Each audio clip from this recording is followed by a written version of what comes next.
Harimau hitam melompat dengan lonjakan hikmat. Tenaga hijau meledak, badan kapal terbang ditembusi. Dia mendarat di dalam, berdepan terus dengan Dewa Durjana. Dewa Durjana mengimbas harimau hitam. Aliran tenaga purba, struktur tubuh luar biasa. Semuanya terbaca jelas di hadapan penglihatannya. Wajah Dewa Durjana berubah. Usianya masih muda, namun kekuatannya telah melangkaui manusia biasa. Anak ini terlalu berbahaya untuk dibiarkan hidup. Suhu api meningkat mendadak. Tenaga berpusing membentuk pusaran maut. Api pembakar syurga dilepaskan ke arah harimau hitam. Harimau hitam cuba mengelak ke sisi, tetapi serangan itu terlalu pantas. Api menyelubungi tubuhnya. Saat disentuh, Dewa Durjana tersentak. DNA luar biasa. Dia tidak boleh membunuhnya. Dewa Durjana mengurangkan suhu api. Satu serangan tepat ke dada. Harimau hitam menjerit dan terpelanting keluar dari pesawat.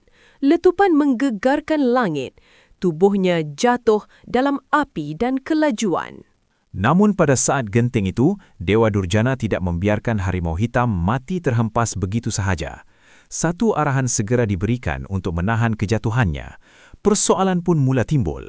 Mengapa Dewa Durjana mahu menyelamatkannya?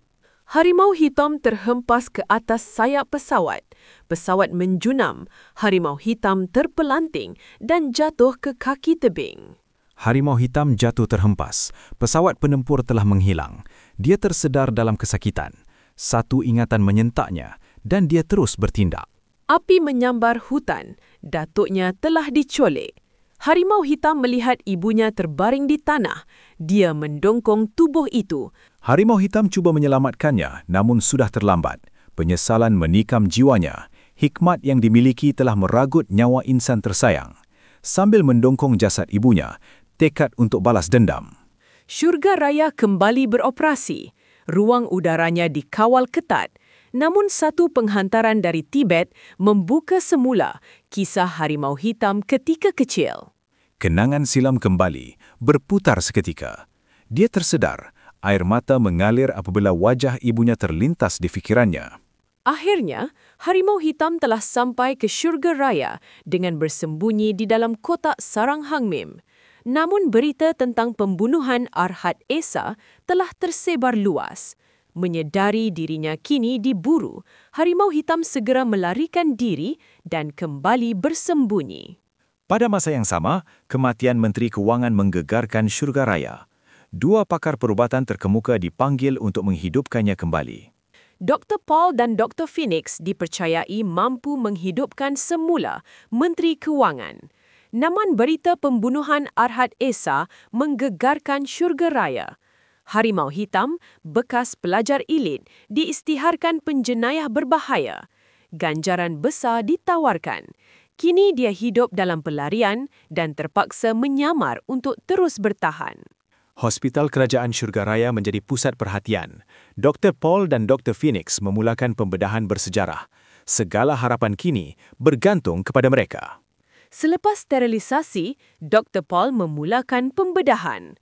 Scopely Kulda Super Micro disuntik ke dalam pembuluh darah untuk mengesan penyakit.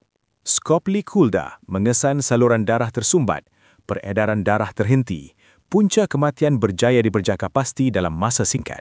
Pesakit masih boleh diselamatkan. Dr. Paul menyuntik ubat P18.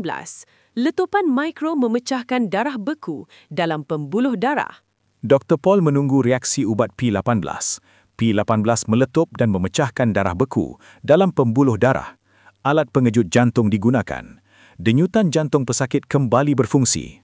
Rawatan kejutan diteruskan. Denyutan jantung menguat.